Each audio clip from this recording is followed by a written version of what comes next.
नमस्कार,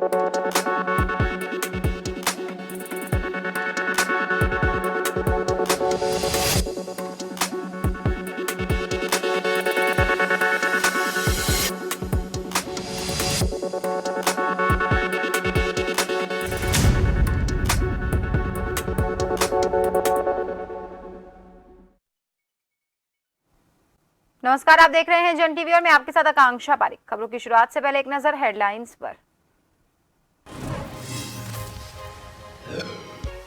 8 और 9 दिसंबर को होने वाले इन्वेस्टर समिट के लिए निमंत्रण के लिए दिल्ली पहुंचे धामी। सीएम केंद्रीय मंत्रियों सहित पीएम से आज करेंगे मुलाकात। समिट में आने का देंगे न्योता।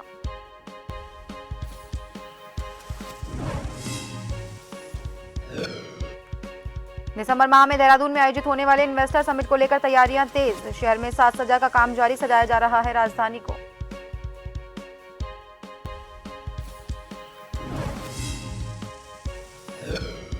हल्द्वानी में हुए ईजा बैणी महोत्सव को लेकर कांग्रेस ने उठाए सवाल। कांग्रेस के प्रदेश प्रवक्ता दीपक बलूटिया ने प्रेस कॉन्फ्रेंस कर महोत्सव में सरकारी धन के दुरुपयोग का लगाया आरोप।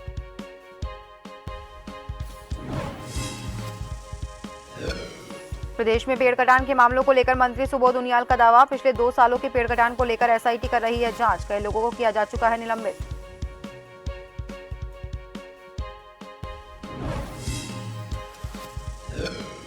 और जोशीमठ में दरार भूस्खलन और आपदा के बाद वैज्ञानिकों के द्वारा की जा रही रिसर्च। नीदरलैंड की फुगरो कंपनी धंसाव प्रभावित जोशीमठ शहर के 6 जगहों पर भू सर्वे का कर रही काम।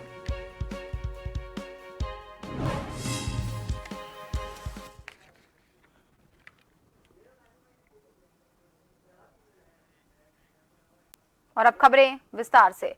दिसंबर महीने में राजधानी देहरादून में आयोजित होने वाले इन्वेस्टर समिट को लेकर तैयारियां तेज होने लगी है, जिसके चलते पूरे शहर भर में रंग रोगन सहित साज सजावट का काम जोरों शोरों से जारी है। जानकारी देते हुए एमडीडीए उपाध्यक्ष बंशीधर तिवारी ने बताया कि हमारी पहली प्राथमिकता यही है कि दिसंबर महीने में होने वाले ग्लोबल इन्वेस्टर समिट के लिए राजधानी दून शहर को सजाया जाए।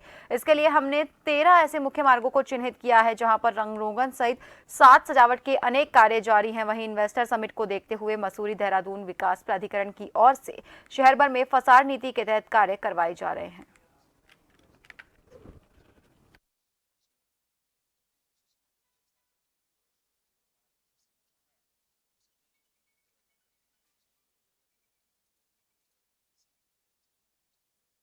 सुंदरीकरण की है, सारी समितियों की बैठक हुई थी। उसमें निर्देश दिए गए हैं कि जो भी काम करने हैं उसको समयबद्ध तरीके से पूरा कर लिया जाए। सुंदरीकरण का काम हम लोग प्राधिकरण से कर रहे हैं, उसमें भी हम और तेजी लाएंगे ताकि अगले 5-6 दिनों में हम लोग उसको कंप्लीट कर लेंगे। ऐसे देखिए मुख्य जो देहरादून के मार्ग हैं, 13 सड़कें, वो लगभग सभी हमने ले ली हैं। जौलीग्रांट से आते समय या रायपुर की है या जो हमारा प्रिंस चौक का है, राजपुर रोड है, सारी रोड से जितनी मुख्य सड़कें 13 सड़कें हमने चिन्हित कर रखी हैं और उस पर हम लोग काम कर रहे हैं। मुख्य सचिव महोदय की अध्यक्षता में बैठक थी और जो हमारा इन्वेस्टर समिट होना है उसमें मेन इवेंट जो तैयारियां करनी है उसके लिए जो अलग अलग कमेटीज बनी हैं, वो चाहे इन्विटेशन की है, चाहे इवेंट की है, चाहे सुंदरीकरण की है, सारी समितियों की बैठक हुई थी। उसमें निर्देश दिए गए हैं कि जो भी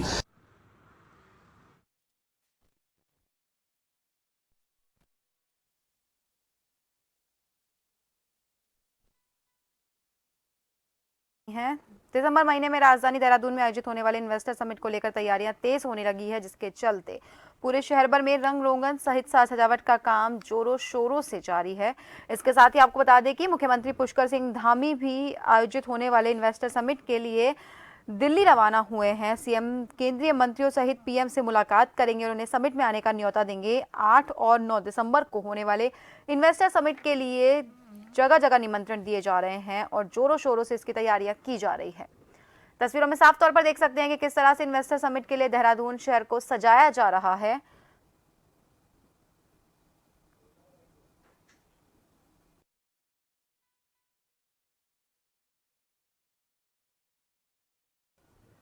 प्रदेश में आए दिन पेड़ कटान के मामले सामने आ रहे हैं। इसको लेकर विभागीय मंत्री सुबोध उनियाल ने कहा कि पिछले 2 सालों में जितने भी इस तरह के मामले आए हैं उन पर जांच बैठाई गई है। चक्राता और टोंस वन प्रभाग में भी एसआईटी जांच कर रही है, जबकि लालकुआं में पेड़ कटान के मामले को लेकर एसआईटी बिठाई गई है। साथ ही बताया कि इन मामलों में अभी तक कई लोग निलंबित किए जा चुके हैं।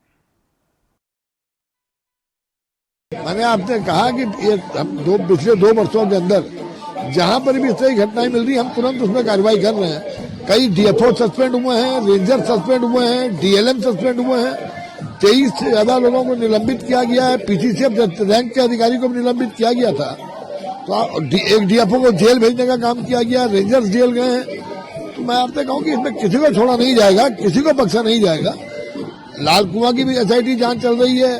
अब ऐसे कालसी चक्राता भी एसआईटी बैठाई गई है, और जो चक्राता और टोन्स में एसआईटी बैठाई गई है, और कालसी में भी विभागीय एसआईटी काम कर रही है।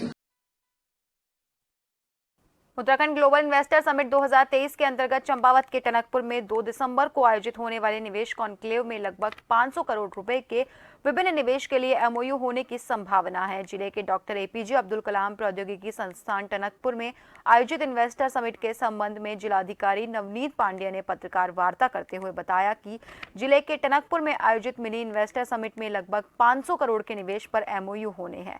इसके साथ ही बताया कि प्रदेश के साथ साथ देश भर के निवेशकों को आमंत्रित किया गया है।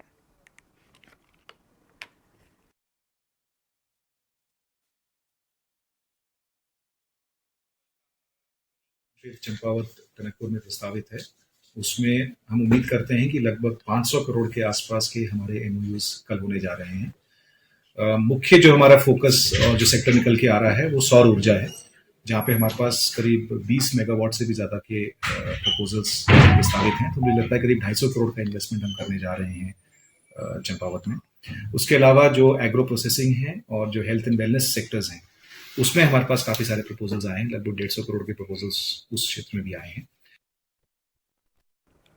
भाजपा विधायक द्वारा उठाए गए स्मार्ट सिटी के सवाल को लेकर शहरी विकास मंत्री प्रेमचंद अग्रवाल ने कहा कि विधायक ने क्या कहा इसकी उन्हें जानकारी नहीं है, लेकिन काम तेज गति से किया जा रहा है। उन्होंने कहा कि जो काम पेंडिंग चल रहे थे वो अब तेज गति से हो रहे हैं, इसके लिए वो खुद भी निरीक्षण कर रहे हैं। आपको बता दें कि भाजपा विधायक विनोद चमोली ने बयान जारी कर कहा था कि स्मार्ट सिटी का काम हो रहा है, वो डीपीआर के अनुरूप नहीं किया जा रहा।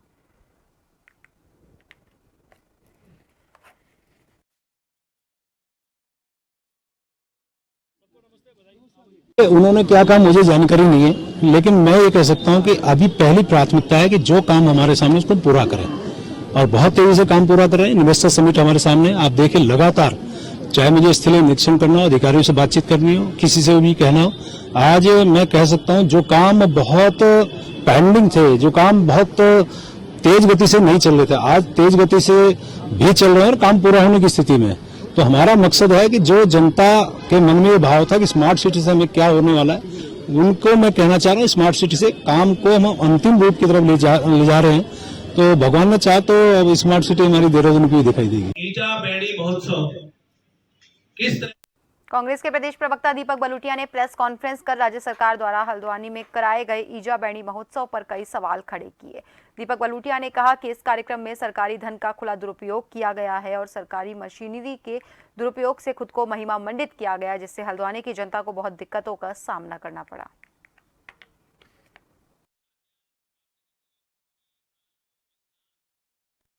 किए गए सरकारी धन का दुरुपयोग हुआ, और ये पहली बार इतिहास में हुआ है, क्योंकि जिस तरह से गाड़ियों का अधिग्रहण किया गया, जिस तरह से पूरियों का वितरण किया गया और वो भी पूर्ति विभाग द्वारा उसका खर्चा वहन किया गया, ये सिर्फ और सिर्फ चुनाव के समय में होता था पहले, लेकिन अब जो है अपने को महिमा मंडित करने के लिए सरकारी धन का दुरुपयोग किया गया।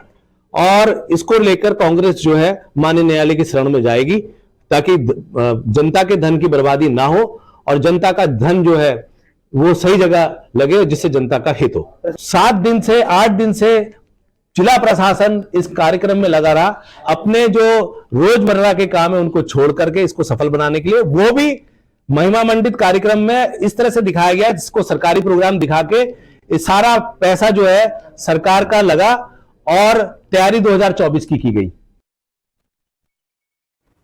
उत्तराखंड बीजेपी के प्रदेश प्रभारी और राष्ट्रीय महामंत्री दुष्यंत गौतम हल्द्वानी पहुंचे, जहां पर उन्होंने पार्टी जिला स्तरीय पदाधिकारियों के साथ महत्वपूर्ण बैठक की।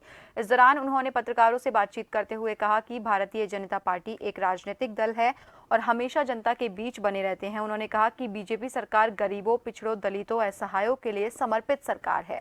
प्रधानमंत्री नरेंद्र मोदी ने लगातार ये कहते हैं कि आने वाला दशक उत्तराखंड का है। दिसंबर महीने में राज्य सरकार द्वारा इन्वेस्टर समिट का आयोजन किया जा रहा है, जिसमें प्रधानमंत्री नरेंद्र मोदी पहुंचेंगे। वहीं 5 राज्यों के विधानसभा चुनाव के एग्जिट पोल पर प्रभारी दुष्यंत गौतम ने कहा कि छत्तीसगढ़, राजस्थान, मध्य प्रदेश में बीजेपी की सरकार बनने जा रही है।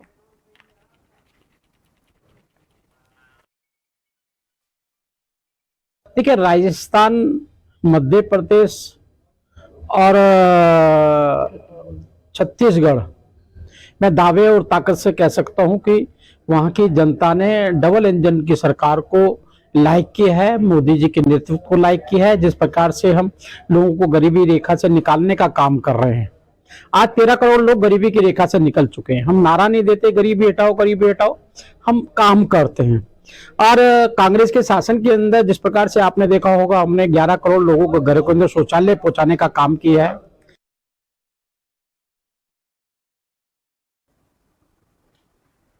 विगत दिनों नैनीताल में हुए 3 बड़े सड़क हादसों में 2 दर्जन से ज्यादा लोगों की मौत हुई। सड़कों की खराब हालत पर मुख्यमंत्री पुष्कर सिंह धामी ने सख्त रुख अपनाते हुए कहा कि सड़कों को ठीक करने के लिए बजट जारी कर दिया है, जल्दी ही सभी सड़क दुरुस्त की जाए।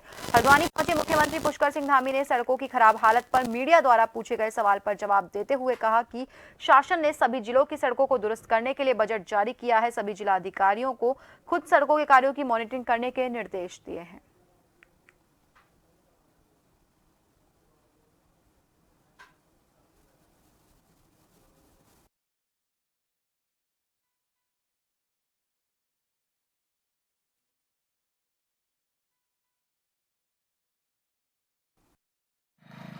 सड़कों के लिए अभी जो ज़रूरी धनराशि है वो जारी हो गई है, जल्दी ही उनके टेंडर होंगे और मैंने इसकी खुद समीक्षा की है उस घटना के बाद, और जल्दी ही हमारा ये सड़क का जो काम है वो धरातल पर उतरेगा।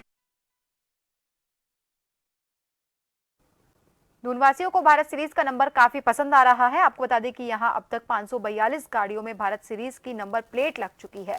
इस साल अब तक देहरादून में 300 से ज्यादा गाड़ियों में बीएच सीरीज की नंबर प्लेट लगाई जा चुकी है। नई गाड़ियों के साथ ही पुरानी गाड़ियों में भी ये नंबर लगवाए जा रहे हैं। गौरतलब है कि एक राज्य से दूसरे राज्य में जाने और ट्रांसफर के बाद पुनः पंजीकरण की समस्या से बचने के लिए भारत यानी बीएच सीरीज की नंबर प्लेट लगाई जा सकती है।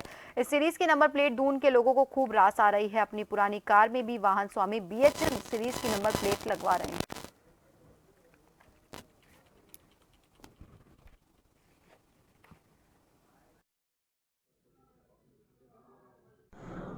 यह प्रावधान है कि अगर किसी अन्य राज्य में, अगर एक राज्य की गाड़ी वहाँ रजिस्टर्ड है, अन्य राज्य में जाती है तो नियमानुसार उसे वहाँ का लोकल नंबर लेना होता है, टैक्स जमा करना होता है।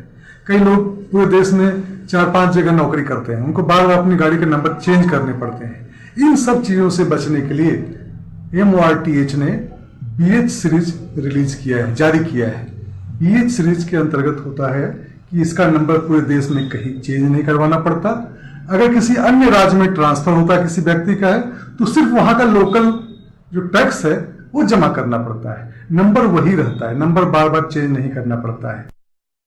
की ओर इस साल की तरह हर साल इस साल भी जोशीमठ नगर में 1 दिवसीय युवा खेल महोत्सव का आयोजन किया गया। इस युवा खेल महोत्सव में कई ग्राम पंचायत के युवक मंगल दलों ने और महिला मंगल दलों ने कई तरह के सांस्कृतिक कार्यक्रमों का आयोजन किया। आपको बता दें कि ये युवा खेल महोत्सव का कार्यक्रम जोशीमठ के ब्लॉक सभागार में किया गया, जहां खासकर युवा खेल महोत्सव में सैकड़ों की तादाद में लोग भी मौजूद रहे। इस खेल महोत्सव में खासकर जोशीमठ नगर के आसपास के विद्यालयों के बच्चों ने भी कई प्रकार के रंगारंग सांस्कृतिक कार्यक्रमों का आयोजन किया।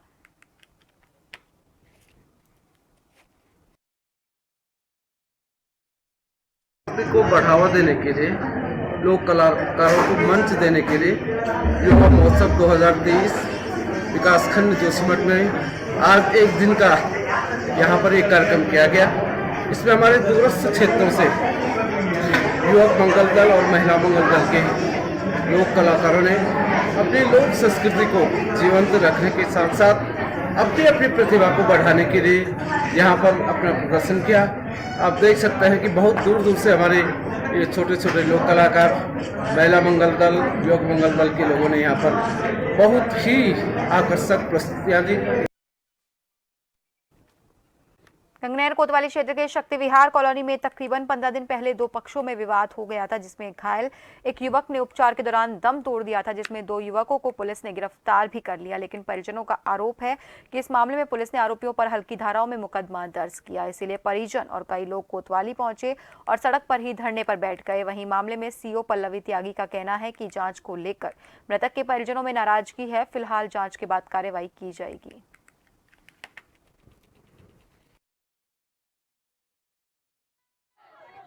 जिसका मर्डर हुआ 5 तारीख को, तो 5 तारीख को वो थाने में आए थे जी। मर्डर वो इन्होंने 5 लोगों ने मारा है जी। परदेसी रोहित, संजू, रजत, दीप, इन्होंने यहाँ पे थाने में आकर 3 घंटे यहाँ पे मेरे भाई को बिठाए रखा। वो दरअसल चिल्ला रहा था, चोट लगी पड़ी थी उसकी किसी ने सुनाई नहीं करी, नहीं पट्टी, नहीं टीप लाइट, कुछ नहीं करवाया इन्होंने। जागिर ने, अमरजीत ने, ये सब कहने लगे। मेरी मम्मी पे भी हाथ उठा चुके हैं आज ये लेडीज पुलिस।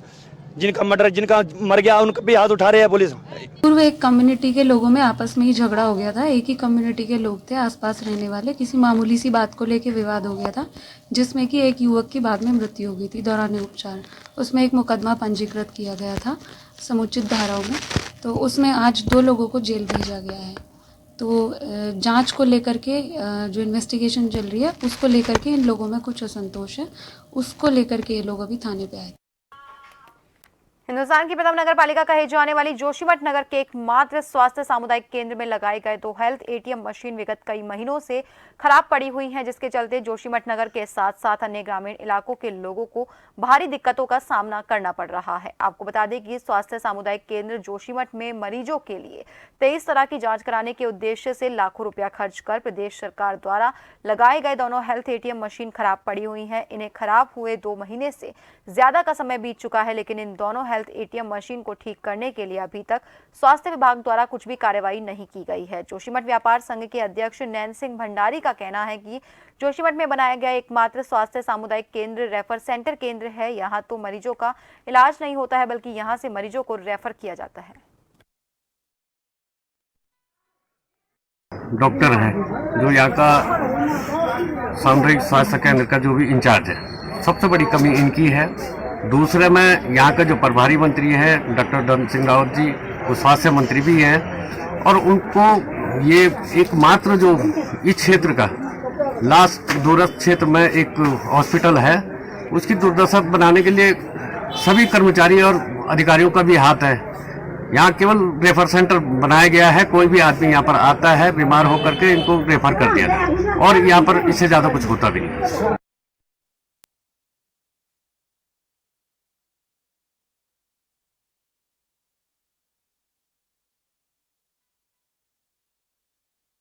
एक ही नंबर पर अपना अपना दावा कर रहे हैं, जबकि असल मामला पूरी जांच करने के बाद ही पता चल पाएगा। अभी जांच में कुछ दिन लग सकते हैं। आपको बता दें कि पूरा मामला रुड़की का है, जहां मंगलोर रोड पर जमीनी विवाद के चलते 2 पक्ष आमने सामने नजर आए, जिसके बाद मंगलोर पुलिस और अपर तहसीलदार भी मौके पर पहुंचे। इस पूरे मामले में अपर तहसीलदार का कहना है कि 2 पक्ष अरोड़ा जी और उन सब से ली थी जिनके नाम जमीन थी। 5.5 2019-20 में उसके अंदर 5.5 बीघा चकता, 1.5 बीघा बैनामा मैंने करवाया, 3.5 बीघा बैनामा या जितना भी लगभग बचती थी वो दूसरे पक्ष ने, अंजार आदि ने, जिन्होंने करवाया पीछे जमीन का। उस जमीन के आधार पे हमारी जमीन पेमेंस करवाई हमने एसडीएम साहब का। मेरे पास कागज है कि मेरी जमीन पूरी 1 बीघा 1.5 बीघे है पूरी, इसमें 11,025 फुट बैठते हैं। उसके बाद में 4,000 फुट का और बैनामा लिया और पीछे मेरे पे बैनामा उसका है।